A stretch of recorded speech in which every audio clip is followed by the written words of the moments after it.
kicking off joint practice number 2 for the Colts here. The Atlanta Falcons came to town. The first of 2 joint practices here with Atlanta from Grand Park today. A lot to break down. I'm here with Joel A. Erickson. I'm Nathan Brown, Colts Insiders here at the Indianapolis Star at Grand Park Wednesday afternoon. An energetic about hour and 45-minute of joint practice action here for the Colts. Their second to last day of training camp here at Grand Park, both this year and at least for the time being. Joel watched the bulk of the offense today. I was tuned in on the defense. What was your biggest takeaway from the Colts offense that went up against the Falcons defense there? The Falcons have, in theory, a good secondary. The names are good.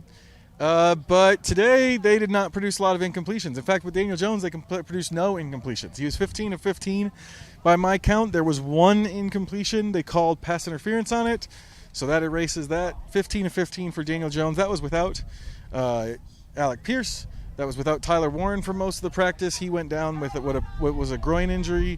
We'll find out how serious that is in the coming days. But, yeah, with a pretty depleted – Keenan Allen did not play today. So with a fairly depleted receiving core, 15 of 15, nothing like super down the field, but just very efficient moving the ball. Some struggles with in the run game early on with guys getting in the backfield, but it's just hard to get away from 15 for 15. I heard you did not see 15 for 15. I did not. Really, it was an interesting dichotomy. The Falcons quarterbacks, we saw a little bit of Michael Penix Jr., who is working his way back from an injury, as well as Tua Tagovailoa in his first training camp with the Falcons after starting his career in Miami. When they could find their receivers, they were pretty solid. A couple great catches from Drake London. A leaping one over Justin Wally deep down the field for probably the best highlight for the Falcons offense.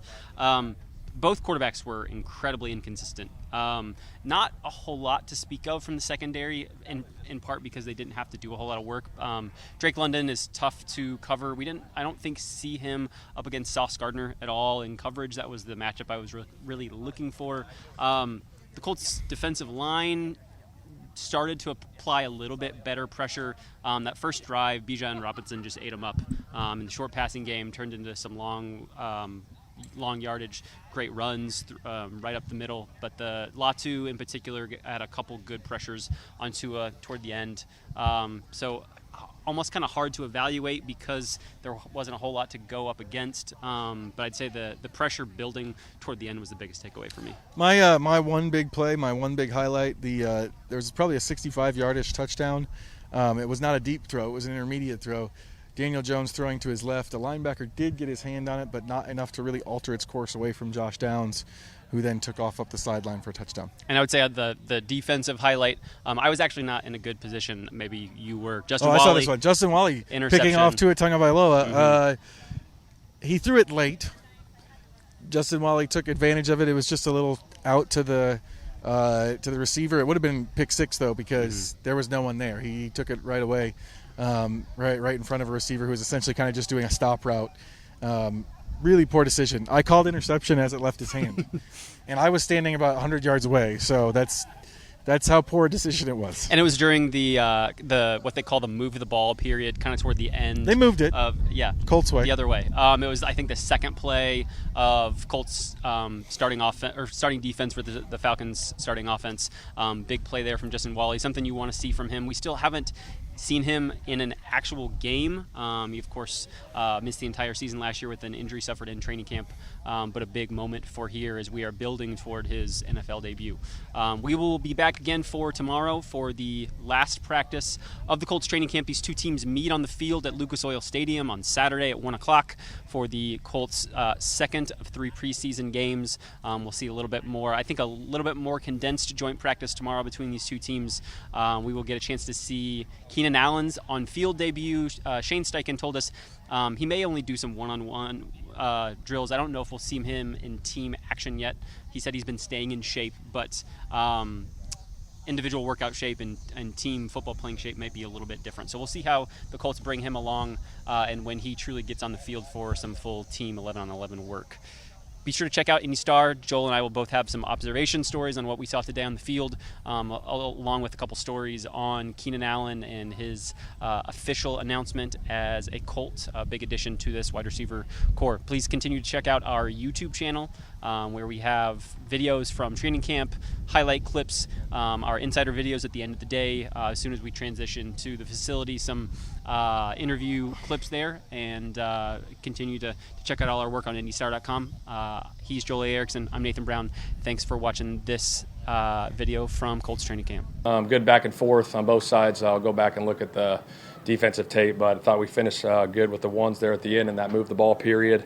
Also excited to add Keenan Allen to our roster, a guy that I've known for a while. Got a lot of respect on how he goes about his business as a professional, and the consistency that he's brought over his entire career. He's going to add great depth to our room and come in and contribute. So we're excited about that. What does he add to your offense? Just kind of immediately. Well, the veteran presence, one, and his production. He's been productive every single year he's been in the league, and so obviously we want him to be productive again this year. He'll come in. Obviously, he's been in this system. He'll pick it up quickly, but he'll play outside. He'll play inside. We'll move all our guys around. You guys have kept the dialogue through the years. When did it sort of turn from how you're doing to would you like to come to Indy? I don't know. There's little conversations in the summer here and there. Obviously, he was taking his time, and obviously we got the deal worked out, whatever it was, late the other night, so it worked out. But you saw him as a really good fit for what you needed? Yeah, I think so. I mean, like I said, the production he's had in this league and the consistency and professionalism that he's brought throughout his entire career has been phenomenal. And so to add that type of guy to our roster is great for our whole team. He's had a lot of volume the last, forever, I guess. But I don't think that's what you need from him. What have been your conversations about, like, what his role is? Yeah, obviously we want him to come in and produce. But we'll be smart with him too. I mean, it's not like he's going to be out there 70 plays a game, but he's going to play and produce. Early today. Yeah, he's dealing with the growing. Got a growing in practice. How do you think Keenan can mesh with Josh, Allen, Tyler, and the rest of your? I think it could be really special, to be honest. Alec obviously is a hell of a football player, which you guys know. Downs, Tyler, and then adding Keenan to the fold. I think we can do a lot with those guys and move bodies around and find matchups. That's our job as coaches to get that done, and so we're really excited, about that moving forward with him. Keenan said that he hasn't lost his staff because he never had his stuff. How does he get open as much as he does? You know what? The way he plays in the feel he has for the game, he's one of the most – he's probably not one of the most – he's the most cerebral receiver I've ever been around. He sees the game like a quarterback, how to run routes, how to attack leverage, how he sees coverage, especially inside, in the slot, outside, how corners play, how linebackers play him in the slot. That's built up reps, over the years, and he's seen so many different looks, and it's like clockwork for him in his brain. And so I think having that at that position as you get older really helps you, in the long run. You spent 7 years together, but how did you guys kick it off so well and need to continue to keep in touch and maybe cultivate the opportunity for him? Well, I think we kicked it off so well because he was a hell of a player, and he made a ton of plays for us, and obviously fed him the ball a lot when I was with him as a coordinator there, and he just made plays, and so we had a lot of success there on offense when I was with him. And so we just, kept that relationship going. Talking about Daniel or Keenan being cerebral, what excites you about getting him and Daniel together? I think that's going to be fun. It's going to be real fun. Those conversations that those guys are going to have, just the ins and outs on how to run routes, what they're looking at, through a game plan week, going into the game, sideline adjustments. I think that's going to be a really smooth transition, with those two. Yeah, we saw some ugly stuff at that joint practice yesterday with Dallas and Yeah. New Orleans. What kind of message did you send to your guys about how to approach this? Yeah, I mean, we go over the practice reminders every day in the team meeting, and at the end, it's just no fighting, guys. We want clean practice. We're here to get better and take care of each other. We don't need that type of mess going on out there, and I thought our guys did a good job of that today. Plan for Keenan, get him out on the field tomorrow. I think we'll get him in tomorrow a little bit, some individual stuff, and get him going there, and then he won't play in the game, and then we'll really get him going next week. Wally making that play. Yeah. Pretty much who he is. Yeah, Wally's a playmaker, and it's great to have him back coming off the injury. He's been making plays all camp, and to see that, I was really excited for him. Shane playing him in a game, and he's still yet to play in an NFL game. I know it's kind of weird. But Yeah, we want to be smart. We want to keep our guys healthy. Like I said, that third preseason game, those guys will probably get some run. Shane, do you worry about guess from the outside looking in, any redundancy in the skill set when it comes to Josh and Keenan covering the short area stuff? As far as for redundancy, no. Like I said, the one thing I want to get done is we're going to try ways to win every game, and however that happens, using those guys. Both those guys are really talented. All four of the guys we talked about earlier, we're excited about all their skill sets. Is signing Keenan indicative of where Alec is at, or are those things independent? No, that's completely independent. Alec's in a great spot right now. He's doing really good. I watched him work out yesterday in the indoor. He's moving around really good, so hopefully we'll have him back sooner than later. Do you know what the identity of the offense is at this point, or is it still kind of Yeah, we're still growing that. I think your identity comes as the season gets going. I think you find out a lot about your team, through the first, 4 or 5 weeks as you get going.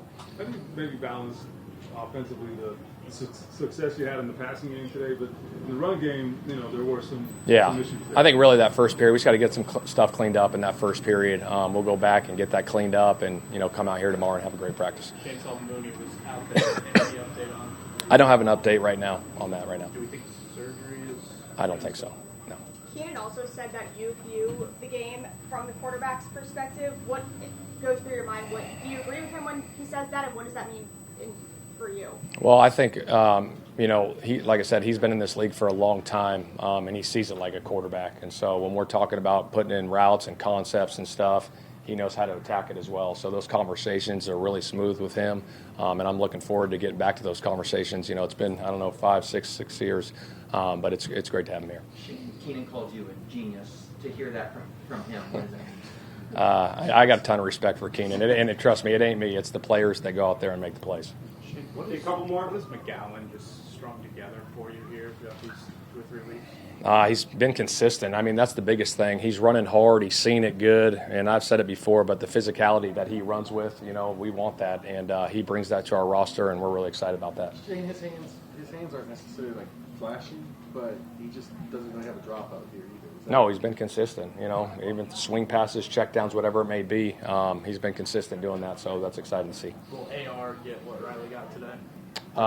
Yeah, we'll flip those guys just like we do every practice. Daniel, just ask Shane this, how do you kind of balance the offense today? The run game had a few struggles, but the passing game, you guys really clicked. What was your assessment? Yeah, I thought it was good competitive practice. I think, like a lot of these practices, I think you want to be careful not to make too overarching claims one way or the other. But, things we can clean up for sure and things we gotta look at, and then some things I thought we did well and executed. So, that's always kind of the process. I thought guys came out prepared and ready to go. But like I said, some things probably to clean up. I assume you watched Keenan Allen from afar over the years. Was it been like, or what's it like to get him in the room with you and be able to go to him? Yeah, it's good. Great. I'm excited to add Keenan to the group. We got a lot of really, really good playmakers in that room, guys who can do different things and bring different skill sets, and it'll be great to have him. Obviously, a guy who's played at the top of the league for a really long time now, brings a ton of experience and knows how to get open. Played at a really high level last year. So I know he's got familiarity with this scheme and being with Shane in the past. So really looking forward to getting going with him. Just from a skill set standpoint, what is the biggest thing that he brings to the wide receiver room in the offense? I think for one, he's a bigger body guy and can create separation. I think I think on third down he's been huge. I think you look at the past few years and just another guy who knows how to get open and create space. I think that's helpful to have. Definitely will be an important asset for us. How do you think his experience will help you guys get up to speed pretty quickly in terms of your quarterback-wide receiver chemistry? Yeah, I'm excited. I'm excited to get with him and learn from him. He's played with a lot of really good quarterbacks, and I think from what I've heard and from just talking to him a little bit, I know he's a smart football player, very aware and studies the game, is prepared, kind of has a plan and is a cerebral guy that way. So I'm looking forward to getting with him and learning kind of how he sees it. I know a lot of people compare him to Michael Pittman Jr. Do you see, as a quarterback, do you see some of that? Maybe how do they differ, or how are they similar from you guys? Yeah, I think that'll be interesting. I think a lot of that's on Shane, the coaching staff, how they want how they want to use him, and I'm sure there'll be a process to figuring out exactly how he fits in. So I can see some of the just bigger body, more physical guy type traits, but there'll be maybe a deeper process than that to kind of figure out where exactly he fits. How much do you appreciate your team going out and getting a guy like Keenan Allen could one day be in the Hall of Fame? Yeah, I think great. I think we're all excited to have him, and I think it'll help us a lot. Like I said, we got a lot of big time playmakers in that room, guys who've stepped up and played really well. Feel really good about the training camp we've had, and adding him will definitely help. I don't know my Giants history. Did you do joint practices when you were with the Giants? I did, yeah. So the value is. I think it's just going against a different team. I think at this point in camp, we've seen our defense's looks. We've kind of, game planned some stuff for them. They've game planned some stuff for us. You go back and forth a number of times, and then, it's good to kind of refresh and play against another team. So I think all that's good. It's a little bit more amped up an atmosphere. It's not quite a game situation, but. I think joint practices are good for that reason. Just a new team, new looks, and a little bit more energy to it. I think I heard you say the other day, maybe you're not quite 100%, you have a few more boxes to check, but we can't tell. What's left for you? Yeah, I feel good. I feel really good. Feel good moving around, and I think with any major rehab process, there's just you're always kind of progressing and getting back and getting used to doing everything, building up the reps on it, building up your, your conditioning level on the, kind of muscle repaired part. So all that's good. I feel really good, and there's nothing I don't feel good doing. Only one more day left to camp. So how do you kind of sum up how your camp has gone so far? I mean, it feels like you've made continued progress and impressing on the coaches. Yeah, it's definitely been a lot of progress. Like this is one of the better camps I've been a part of. That's including college. I think obviously our coach has done a really good job of bringing me in. We had some familiarity in the past, so it's really been a smooth transition. He's made that really smooth as well as a lot of the other guys in the room. They've done a really good job of being mentors and kind of getting me the advice needed as much as they can. Obviously you got to pick that stuff up on your own, but it's been great so far, for sure. Seth, that play at the goal line in the first preseason game, how do you look at that? Like I said, not everything's gonna be perfect. The NFL rule came the other day. They admitted that it was a mistake or whatever, but I took it more as a teaching lesson. Just first and 10 type of situation. No need to really jeopardize the ball like that. I was just trying to make a play for my team, and we saw it as a touchdown or down or whatever it was, but it was just a good learning situation. Ultimately, that's how I kind of see that. How do you balance, like, you're a rookie, there's a lot that's being thrown at you, but there's also a role for you to take. How do you kind of balance it? Yeah, I obviously, there's nobody's expectations that exceed higher than mine, and I've always been my hardest critic, so it's been fine. Like, obviously, I'm a guy that's open to constructive criticism and hard coaching and things like that. I seek that. I don't ever want to hear about the things I'm doing right. Tell me what I could do better, and that's where my ears really get open. So that's something that I've been embracing, and I've just been looking forward to growing every day. What's Jonathan Taylor like? Like he had a very specific comparison for you. He kind of always does with the guys that are in the room. What's it like working with him?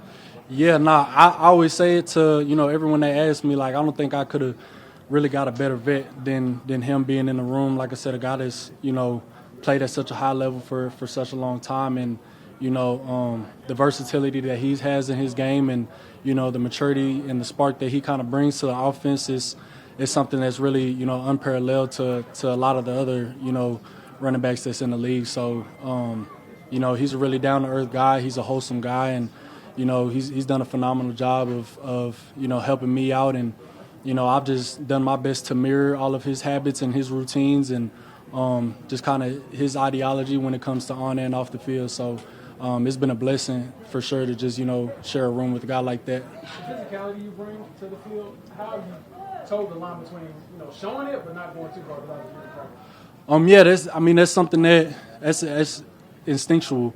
Like, football is a game of instincts, and that's just another instinct that comes with it. And so knowing when is the moment to turn that switch on versus, if you have a little more wiggle room and you need to, create a move to, open the field up a little bit and try to take that thing longer. So I feel like it's something that I've been able to decide well and, knowing when it's time to drop the pass versus when it's time to kind of open it up. You think a couple more? Seth, you were talking about working with Jonathan. What's been the best piece of advice he's given you? To just take it one day at a time. Like, we've broken down film and, nobody's perfect. Like, we've seen the good and the bad on the tape, and a guy like I said that's been doing it for that long, I think that's something that he's been able to master, is to just, one play at a time, one day at a time. And, it's never one thing that we kind of preach in the running back room is never as good as you think and it's never as bad as you think. So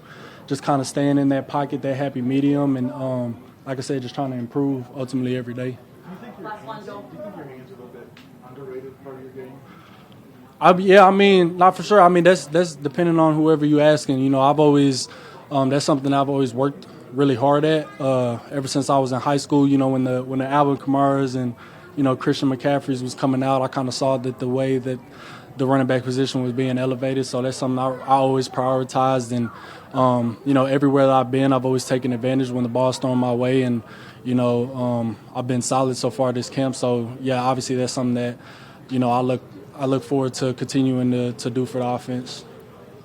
All right, thanks, Seth. Appreciate you guys. And transition a lot really since Auburn. Do you feel like with what the Colts have planned for you here, you're finally kind of settling into some sort of consistency? Yeah, for sure. Like I said, it's just good to get on campus, I guess you could say. It's good to get on the field, start practicing with the guys, get acquainted, learn how they rush, learn how they play.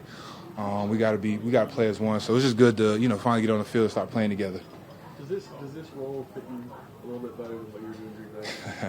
I'd say so. I'm 295. I'm not a nose tackle. I can do it, but I'm a team guy. But like I said, here they're asking me to do what I'm naturally doing, and I'm loving it. Learning every day, learning from DeForest, learning from Grove, picking everybody's brain, and just getting better. You talked about that when you first got here. It was like, hey, I do want to learn from you guys. So what has it been like to be around two dudes who, for the last 5-6 years here at least, have been installed? Yeah, man, it's just great, bro. Like every day, I'm picking, hey, DeForest, what you saw here? Like, how you would play that? So it's just good. I even picked Grove. Hey, bro, this block right here, what would you do? So you can never stop learning. That's the one thing I was told when I came into the league. You can never stop learning. You never know it all. And I'm just grateful I got two guys that have done it at a high level, and I can learn from them.